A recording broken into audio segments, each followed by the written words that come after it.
나를 변화시키는 호흡의 기적과 비밀. 오늘은 호흡과 산소의 농도를 시작으로 여러분과 함께 강의를 시작해 나가도록 하겠습니다. 호흡은 몸에 필요한 산소를 공기로부터 받아들이고 이산화탄소를 배출하는 가스 교환 작용을 말하는 것입니다. 폐가 한 번 숨을 쉬면 심장에서는 4번 맥이 뜹니다. 그러므로 짧게 자주 숨을 쉬면 결과적으로 심장에 큰 부담을 주게 되는 것입니다. 통상적으로 성인은 분당 15에서 20회 정도 호흡을 하는데 분당 호흡 횟수를 줄이면서 인체에 필요한 공기를 충분히 흡수하도록 하는 것이 바로 호흡 훈련을 하는 목적이죠. 그래야 심장에 부담을 주지 않으면서도 전체적으로 건강한 몸의 균형을 찾게 하여 건강을 유지하거나 회복하도록 하는 것입니다. 우리가 숨을 내쉬는 들숨 시에는 산소 21%와 이산화탄소 0.03%를 흡수하게 됩니다. 또 숨을 내뱉는 날숨 시에는 산소 17%와 이산화탄소 4%가량을 배출합니다. 이렇게 호흡을 통해 인체로 흡입된 산소는 영양소를 분해하여 활동에 필요한 행동 에너지를 만들어줍니다. 우리 대기의 20.96%를 차지하는 산소는 그 농도가 조금만 낮아도 몸에 이상을 끼칩니다. 세계 저명한 의학자들은 하나같이 모든 질병은 산소 결핍증으로부터 비롯된다고 말하고 있습니다. 일반적으로 대기 중에 산소 농도가 4% 이하면 5분 이내 사망하고 19.2%에서는 가슴이 답답함을 느끼며 두통과 식욕부진, 구토의 증상이 있다고 말합니다. 다음은 공기 중에 산소 농도에 따른 인체 반응을 적어본 것입니다. 산소가 100% 있다고 한다면 24시간 이상이면 산소 중독에 걸립니다. 그러므로 이 대기 중에 산소가 많게 되면 우리 인간은 살기가 힘듭니다. 산소가 60.8% 정도라 그러면 강력한 운동 후에 피로회복이 좋습니다. 그러나 이것도 단 24시간 이내 흡입이지 그 이상이 되면 몸에 어려움을 겪습니다. 산소가 50.6% 정도 되면 운동 능력이 최대가 된 능력인데 이것도 48시간 이내에만 흡입하면 인체 해가 없지만 그 이상 되면 해가 옵니다. 산소가 30.5% 정도면 가벼운 운동 후에 피로회복에 좋은 농도입니다. 산소가 30.3% 정도면 산소 발생 개수에서 고나는 일정한 수치입니다. 그리고 산소가 20.9 정도면 대기 중에 산소 농도의 평균이 바로 20.9입니다. 그런데 거기에서 18% 미만으로 떨어지면 산소 결핍증이 나타납니다. 이것은 고도 6,300m 정도, 히말라야 산맥 정도 오른 것 같은 동일한 상태를 우리에게 줍니다. 거기다가 산소가 16m 미만으로 떨어지면 호흡이 빨라지며 맥박수도 증가하고 전열기구에 불이 꺼져버리고 맙니다. 산소가 12% 미만이면 어지럼증과 구토 증세가 나타나고 단시간 동안에도 생명이 위험하게 됩니다. 만약 산소가 10% 미만 떨어지면 안면이 창백해지고 의식이 불명 상태에 빠지고 7% 이하가 되면 사망에 이르는 농도가 됩니다. 그럼 이번에는 아랫배 호흡과 흉식 호흡의 체내에서의 어떤 변화가 일어나는지 우리가 한번 살펴보겠습니다. 우리가 음악을 하거나 노래를 하거나 악기를 연주할 때 혹은 운동을 할 때에도 호흡에 맞추고 하는 것이 여간 어려운 일이 아닙니다. 무엇인가 전문적으로 하는 분들의 이야기를 들어보면 호흡의 중요성에 대하여 다들 얘기합니다. 즉 몸의 리듬에 맞춰 호흡을 해야 하는데 그것은 단시일에 이루어지는 것이 아닙니다. 등산을 갈 때도 올라갈 때는 호흡의 힘으로 올라가고 내려올 때는 관절의 힘으로 내려온다고 합니다. 얼마 전에 오디션에서 박신현 씨가 이런 얘기를 자주 합니다. 좋은 노래 하려고 그러면 공기 반 호흡 반으로 해라.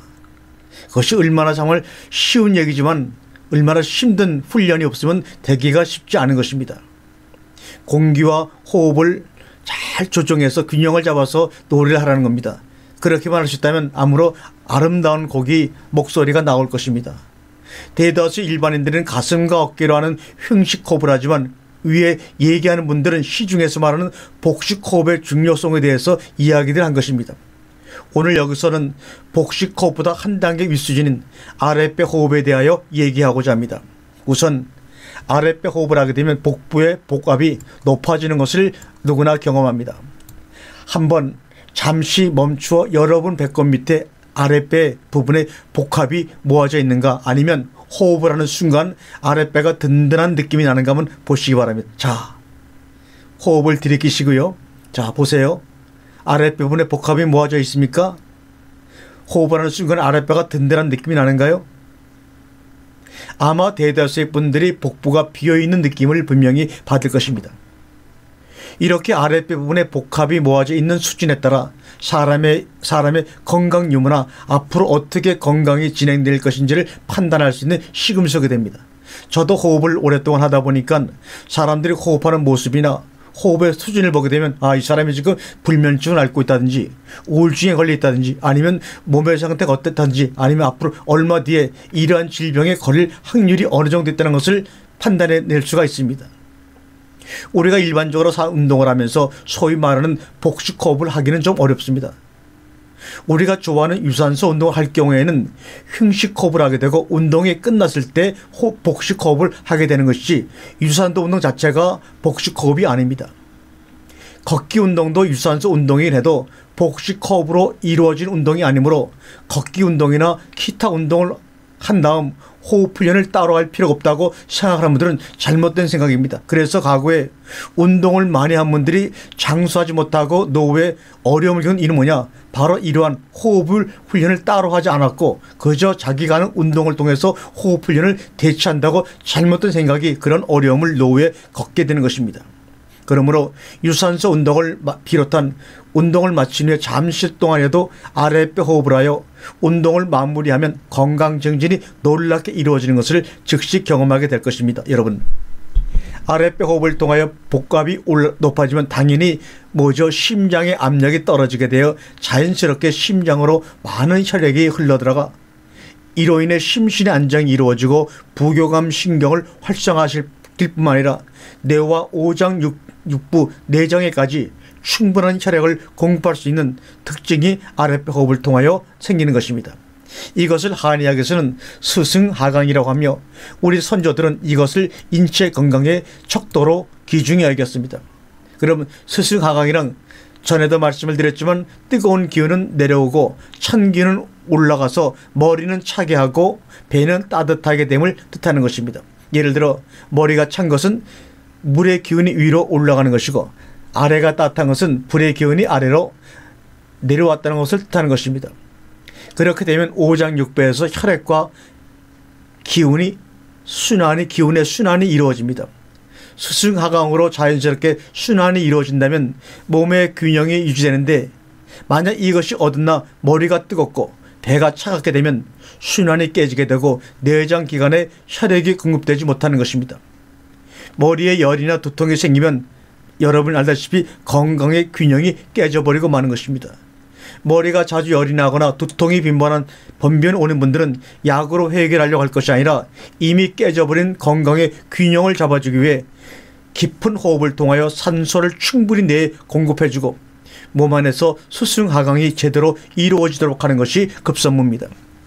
우리가 아랫배 호흡을 통하여 깊은 호흡을 하게 되면 아랫배를 통해 내장기관 구석구석에 충분한 혈액과 기가 공급되므로 온몸이 따뜻하게 유지됩니다. 즉 내장기관과 더불어 뇌까지 골고루 산소가 공급되므로 복부 쪽은 굉장히 따뜻해지는 것입니다.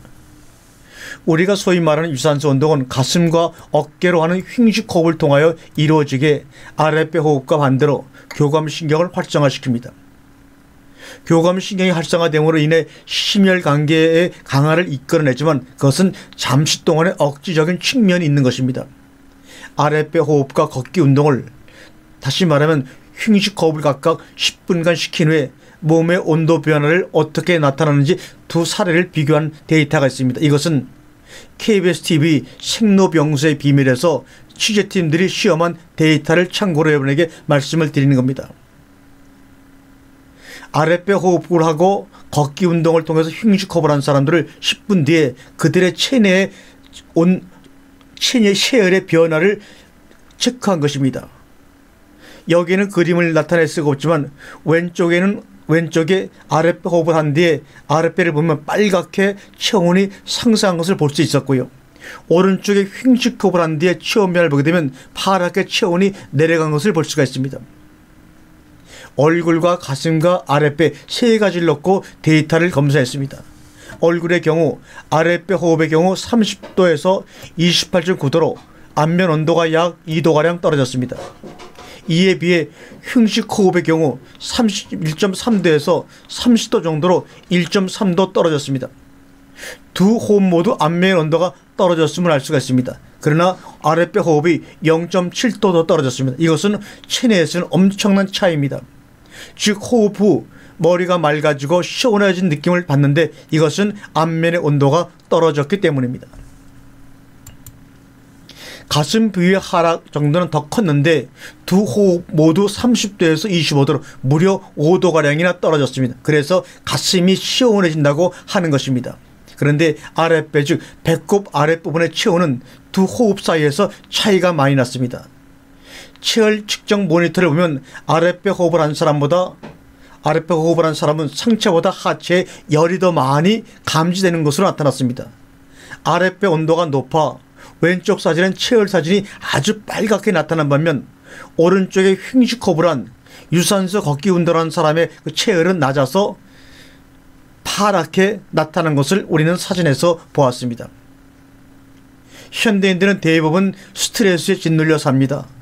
동양의학적으로 보면 스트레스를 많이 받고 정서적으로 불안한 경우엔 그 사람의 머리나 가슴에 열이 많이 찬다고 합니다.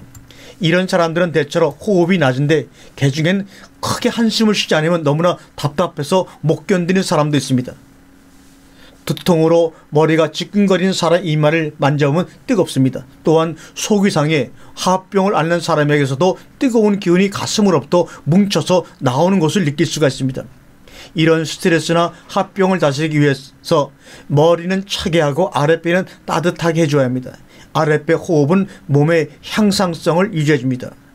내부적인 요인으로 몸에 이상이 생겨 균형이 깨지면 우리의 몸은 이것을 스스로 바로 잡으려 합니다. 이것을 동양에서는 자가치유력 혹은 향상성이라고 말합니다. 아랫배 호흡을 여러분이 하게 되면 이런 몸의 향상성이 유지되는 효과를 봅니다. 아랫배 호흡을 제대로 하기 위해서 무엇보다 집중이 필요하죠. 그러나 집중은 그렇게 누구나 쉽게 얻어지는 것은 아닙니다. 그런데 아랫배 호흡은 짧은 시간 동안 집중력을 향상하는 데 최고의 효과를 보여줍니다. 동국대학교 일산병원 한방신경정신과의 구병수 교수는 집중이 이루어진다는 건 인체 면역이 자꾸 생기는 것이라고 말하고 있습니다. 한방적으로 보면 잡생각을 하면 자꾸 기가 빠져나가는데 아랫배 호흡으로 이런저런 잡생각을 없애주면 인체에서 자연히 힘이 생긴다는 것입니다. 이것을 우리는 자연 면역력이라고 부릅니다. 아랫배 호흡이 집중력을 향상시킨 이유를 다른 측면에서 볼 수가 있습니다. 어떤 물리적인 방법으로 뇌에 자극을 줄 수 있는 방법은 지극히 제한되어 있습니다. 약물 같은 것이 그 한 가지 방법이긴 합니다. 그러나 우리의 뇌는 기본적으로 약물 작용을 거부하는 특성을 가지고 있습니다. 뇌 자체가 특수한 약물의 작용만을 허용하는 것입니다. 결국 외부에서 뇌를 건전하게 자극할 수 있는 방법은 유일하게 호흡밖에 없습니다. 이것은 바로 하나님이 우리를 그렇게 지으셨기 때문입니다. 아랫배 호흡을 하면 바로 뇌에 영향을 미쳐 집중력 향상을 이뤄 이어진다고 분석해 볼 수가 있습니다. 다음 시간에 계속하겠습니다.